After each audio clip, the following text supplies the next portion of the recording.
नमस्कार. Share market Marathi या YouTube चॅनलवर आपल्या सर्वांचं हार्दिक स्वागत. आजच्या व्हिडिओमध्ये आपण शुक्रवार दिनांक 17 ऑक्टोबर 2025 साठीचं इंडेक्सचं विश्लेषण करणार आहोत.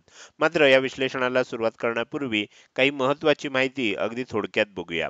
सगळ्यात महत्त्वाची माहिती आहे ती म्हणजे शेअर मार्केट मराठीच्या ॲप बाबत. शेअर मार्केट मराठीचं ॲप आता Android आणि iOS अशा दोन्ही प्लॅटफॉर्ममध्ये उपलब्ध आहे. तुम्ही तुमच्या मोबाईलमध्ये ते डाउनलोड करून इन्स्टॉल केलंय का? केलं नसेल तर आजच करा. याचं कारण असं आहे की शेअर मार्केट मराठीच्या सर्व सर्व्हिसेस आता ॲपच्या माध्यमातून उपलब्ध आहेत. यामध्ये शेअर मार्केट मराठीचे फ्री कोर्सेस, प्रीमियम ग्रुप आणि पेड कोर्सेसचा समावेश आहे. तुम्हाला जर हे ॲप डाउनलोड करून इन्स्टॉल करायचं असेल तर ह्या ॲपची लिंक या व्हिडिओच्या डिस्क्रिप्शनमध्ये तसंच कमेंट सेक्शनमध्ये जी पहिली कमेंट आहे पिन कमेंट त्यामध्ये लिंक दिलेली आहे. तिथे जाऊन तुम्ही हे ॲप डाउनलोड करून इन्स्टॉल करू शकता. त्यानंतर पेड कोर्सेस विषयी थोडक्यात बघूया. तर आता सर्व पेड कोर्सेससाठी ज्यामध्ये मनी मशीन कोर्स आहे, ऑप्शन ट्रेडिंग कोर्स आहे, ह्या दोन कोर्सना एकत्र करून केलेला कॉम्बो कोर्स आहे किंवा नव्यानं लॉन्च झालेला आत्मा कोर्स आहे, या सर्व कोर्सेससाठी आता ॲडमिशन सुरू झालेले आहेत. तुम्हाला जर ॲडमिशन घ्यायची असेल किंवा तुम्हाला ह्या कोर्सेस विषयी अधिक माहिती पाहिजे असेल तर पेड कोर्स अशा दोनच शब्दाचा एक व्हॉट्सअप मेसेज तयार करून तो 9405927989 या नंबरवर पाठवा. रिप्लायमध्ये तुम्हाला सर्व कोर्सेसची सर्व डिटेल माहिती पाठवली जाईल. तर ही झाली काही महत्त्वाची माहिती. आता आपण आपल्या मूळ विषयाकडे परत येऊया आणि आज गुरुवारी इंडेक्समध्ये कशा प्रकारे मूव्हमेंट झाली आणि उद्या शुक्रवारी कशा प्रकारे होऊ शकते याचं विश्लेषण करण्यासाठी डायरेक्टली जाऊया चार्टवर. आणि इथे मी निफ्टी 50चा 15 मिनिटाच्या टाइम फ्रेम मधला चार्ट ओपन करतोय.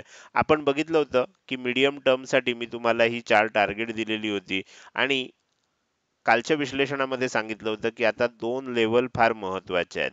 तर ह्यापैकी कोणती लेवल ब्रेक होतीये? ही खाली ब्रेक झाली तर एकदा सेलिंग येऊ शकतं.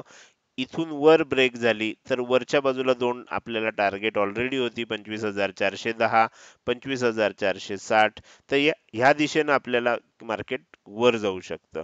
तर त्या पद्धतीनं तुम्ही बघू शकता की दोन्ही टार्गेटला आपल्याला व्यवस्थित रिस्पेक्ट केल्यानंतर आपल्याला इथे बघा एकदा इथे रिस्पेक्ट केलं, इथे रिस्पेक्ट केलं आणि त्यानंतर त्याचा आपल्याला ब्रेकआउट मिळालं. म्हणजे आता मीडियम टर्मची टार्गेट सगळी कंप्लीट होऊन आता लॉंग टर्मचं सुद्धा टार्गेट कंप्लीट जवळपास झालेलं आहे. 25,630च्या आसपास लॉंग टर्मचं टार्गेट होतं ते सुद्धा आपल्याला कंप्लीट झालेलं आहे.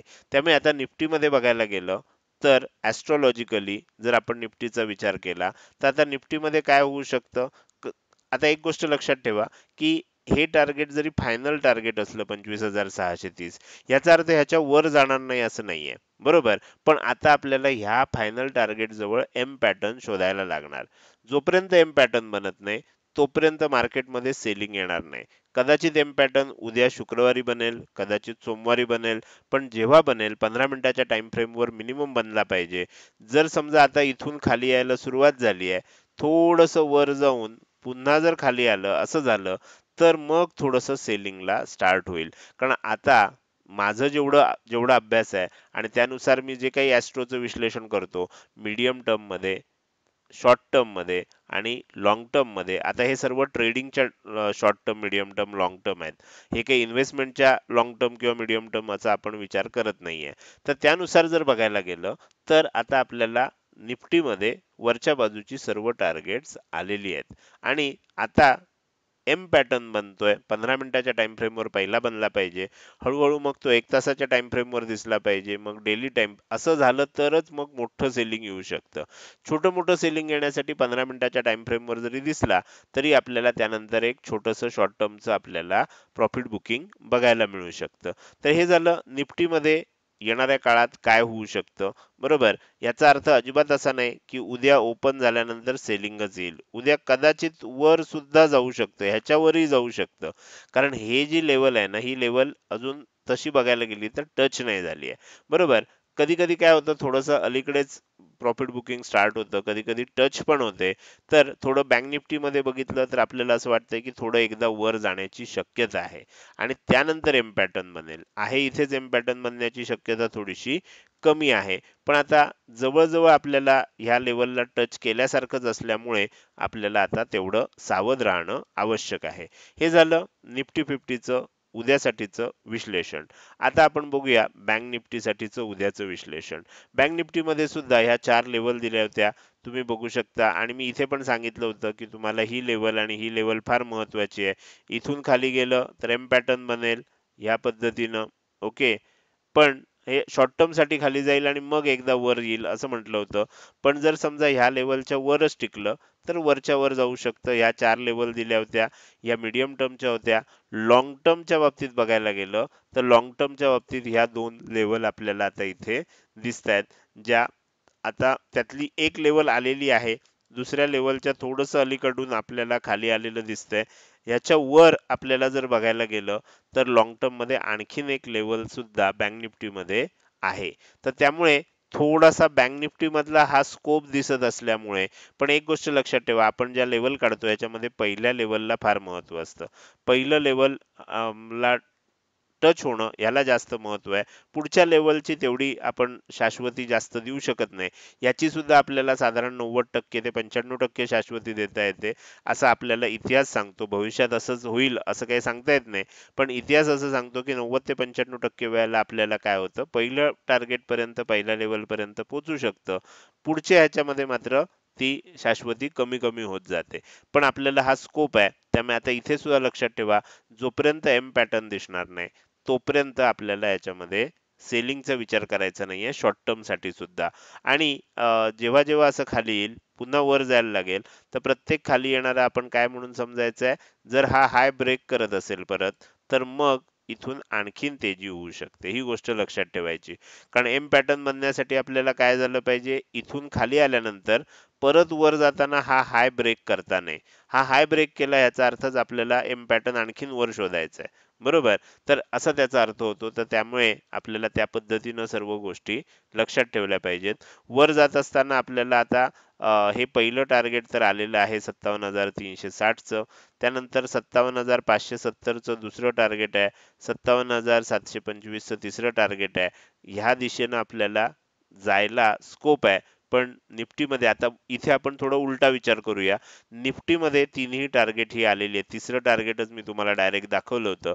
तर ते आलेली असल्यामुळे कदाचित काय होईल, आता निफ्टी बँक निफ्टीला घेऊन खाली येतो का बँक निफ्टी निफ्टीला घेऊन वर जातं, हे बघणं इंटरेस्टिंग असणार आहे. पण ह्या सर्व लेवल जर तुम्ही मार्क करून ठेवल्यात तर तुमच्या व्यवस्थित लक्षात येऊ शकतील. तर हे झालं निफ्टी आणि बँक निफ्टीचं विश्लेषण. आता आपण जाऊया सेन्सेक्सच्या विश्लेषणाकडे. सेन्सेक्स मध्ये सुद्धा आपण दिलेली सर्व टार्गेट्स मीडियम टर्मची सुद्धा आली आहेत, शॉर्ट टर्मची ऑलरेडी आलेली होती. लॉंग टर्मचं टार्गेट जर बघायला गेलं तर इथे आपल्याला असं दिसतंय की लॉंग टर्मचं टार्गेट सुद्धा आलेलं आहे, बरोबर. आता निफ्टीमध्ये आता आपण थोडंसं इथे आल्यावर आपला व्ह्यू चेंज केला पाहिजे. निफ्टीमध्ये अजून टच नाही झालंय, पण सेन्सेक्स मध्ये आपल्याला लॉंग टर्मचं सुद्धा फायनल टार्गेट टच झालेलं आहे. तर त्यामुळे इथे आपल्याला बघायला लागेल की आता इथे सेलिंग कधी स्टार्ट होतंय. ज्यावेळेला स्टार्ट होईल त्यानंतर आपल्याला काय होऊ शकतं, शॉर्ट टर्म मध्ये थोडंसं सेलिंग बघायला मिळू शकतं. तर अशा प्रकारचं चित्र दिसतंय. आता तेजी, खूप मोठी तेजी करण्याचं स्वप्न म्हणजे ऍस्ट्रॉलॉजिकली तरी आपल्याला आता लगेच योग्य वाटत नाहीये. असं विश्लेषण करणं योग्य वाटत नाहीये. पण शेवटी आपल्याला जोपर्यंत एम पॅटर्न बनणार नाही तोपर्यंत मग जास्त खात्रीनं काही सांगता येणार नाही. तर आता ह्या ठिकाणी जर एम पॅटर्न बनला तर थोडासा आपल्याला काय होऊ शकतं की आता टार्गेट तर आलेली आहे, एम पॅटर्न तर बनतोय, म्हणजे कदाचित प्रॉफिट बुकिंग येण्याची ती शक्यता असू शकते, ती हिंट असू शकते. ही गोष्ट आपल्याला लक्षात ठेवायची आहे. तर हे झालं तीनही इंडेक्सचं विश्लेषण. आता आपण या व्हिडिओच्या अगदी शेवटी आलेलो आहोत. मात्र जाता जाता नवीन सदस्यांसाठी अगदी थोडक्यात शेअर मार्केट मराठी या प्लॅटफॉर्म विषयी माहिती सांगायची आहे. तर त्यामध्ये जर तुम्ही नवीन असाल आणि तुम्ही शेअर मार्केट मराठी या प्लॅटफॉर्मवर जर तुम्ही नवीन असाल आणि तुम्हाला या परिवारात सामील व्हायचं असेल तर तुम्हाला दोन गोष्टी केल्या पाहिजेत. एक म्हणजे आपले जे ग्रुप आहेत व्हॉट्सअप टेलिग्रामचे हे जॉईन केले पाहिजेत, आणि दुसरी म्हणजे आपलं जे ॲप आहे ते डाउनलोड करून इन्स्टॉल केलं पाहिजे. आता ह्या दोन्हीच्या लिंक कुठे मिळणार, तर या दोन्हीच्या लिंक आपल्या या व्हिडिओच्या डिस्क्रिप्शन मध्ये उपलब्ध आहेत. तिथे जाऊन तुम्ही ग्रुप जॉईन करा, ॲप डाउनलोड करा. एवढं केल्यानंतर तुम्ही शेअर मार्केट मराठी परिवाराचे सदस्य व्हाल. आता ह्या प्लॅटफॉर्मवर शेअर मार्केटचं शिक्षण नक्की कसं दिलं जातं, तर आपण 3 लेव्हल केल्यात. पहिली लेव्हल आहे फ्री कोर्सची, दुसरी लेव्हल आहे प्रीमियम ग्रुपची आणि तिसरी लेव्हल आहे पेड कोर्सेसची. तर अशा 3 लेव्हल बनवलेल्या आहेत. फ्री कोर्स आत्ताचा व्हिडिओ बघताय, फ्री कोर्सचा पार्ट आहे. 3 फ्री कोर्सेस, अतिशय उत्तम पद्धतीचे फ्री कोर्सेस, म्हणजे जरी ते फ्री असले तरी सुद्धा पेड कोर्सेसमध्ये शिकवलं जात नाही. इतक्या सविस्तर त्या कोर्सेसमध्ये शिकवलेलं आहे. टप्प्याटप्प्यानं करायचं आहे. अगदी काहीही बेसिक माहीत नसेल तर स्टार्टर कोर्स करा. स्टार्टर कोर्स केल्यानंतर एनालिसिस शिकण्यासाठी टेक्निकल एनालिसिस कोर्स करा. एकदा बेसिक आलं, एनालिसिस यायला लागलं, की त्यानंतर तुम्हाला जर ट्रेडर व्हायचं असेल तर मला ट्रेडर व्हायचं आहे, हा तिसरा कोर्स करा. एकानंतर एक ह्याच क्रमानं जर केलेत तर तुम्हाला काय होईल, शेअर मार्केटचं खूप चांगलं नॉलेज येऊ शकेल. आता हे तिन्ही कोर्स आपल्या ॲपमध्ये उपलब्ध आहेत आणि ते फ्री ऑफ कॉस्ट आहेत. तर हे झाले पहिली लेव्हल. पण ह्या पहिल्या लेव्हलविषयी तुम्हाला अधिक माहिती पाहिजे असेल तर फ्री कोर्स अशा 2च शब्दाचा व्हॉट्सअप मेसेज या नंबरला पाठवा. फ्री कोर्सेसची सर्व माहिती तुम्हाला सांगितली जाईल. प्रीमियम ग्रुपविषयी अधिक माहिती पाहिजे, प्रीमियम ग्रुप असा व्हॉट्सअप मेसेज या नंबरला पाठवा. रिप्लायमध्ये तुम्हाला प्रीमियम ग्रुपची सर्व माहिती पाठवली जाईल. जसं फ्री कोर्सेस ॲपमध्ये आहेत, प्रीमियम ग्रुपची मेंबरशिप सुद्धा तुम्ही ॲपमधूनच घेऊ शकता. तुम्हाला पेड कोर्सेस विषयी अधिक माहिती पाहिजे, पेड कोर्स असा व्हॉट्सअप मेसेज या नंबरला पाठवा. रिप्लायमध्ये सर्व पेड कोर्सेसची सर्व डिटेल माहिती पाठवली जाईल. जसं फ्री कोर्स, प्रीमियम ग्रुप ॲपवरच आहेत, तसं आपले पेड कोर्सेस सुद्धा ॲपवर आहेत. त्याची ॲडमिशन तुम्ही ॲपमधनंच घेऊ शकता. तर हे झालं थोडक्यात माहिती नवीन सदस्यांसाठी. आता आपण या व्हिडिओच्या शेवटी आलोय. आजचा हा व्हिडिओ तुम्हाला कसा वाटला हे तुम्हाला सांगायचं आहे. जर आवडला असेल तर नक्की या व्हिडिओला लाईक करा. कसा वाटला हे कमेंट सेक्शनमध्ये टाईप करून सांगायला अजिबात विसरू नका. लक्षात ठेवा, तुमची एक लाईक आणि एक चांगली कमेंट हीच माझ्यासाठी प्रेरणा असते, ज्याच्या सहाय्यानं विश्लेषणाचे हे रोजच्या रोज येणारे व्हिडिओ मी बनवत असतो. त्यामुळे व्हिडिओ बघायला सुरुवात केल्या केल्या लगेच व्हिडिओला लाईक करा आणि बघून झाल्यानंतर तो कसा वाटला, तुमचे काही प्रश्न असतील, शंका असतील किंवा तुम्हाला मला काही सूचना द्यायच्या असतील तर त्या कमेंट सेक्शनचा वापर करून अवश्य द्या. त्याचसोबत आजचा हा व्हिडिओ तुम्ही अजूनपर्यंत बघताय आणि अजूनही जर तुम्ही शेअर मार्केट मराठी आपल्या यूट्यूब चॅनलला सबस्क्राईब केलं नसेल तर कृपया सबस्क्राईब करा आणि शेजारी असणाऱ्या बेल आयकॉनला क्लिक करून ऑल असं नोटिफिकेशन निवडा. म्हणजे इथून पुढे रोजच्या रोज येणारे हे विश्लेषणाचे व्हिडिओ मी अपलोड केल्या केल्या तुम्हाला विनाविलंब बघता येतील. आजच्या व्हिडिओमध्ये मी इथेच आपली रजा घेतोय. धन्यवाद.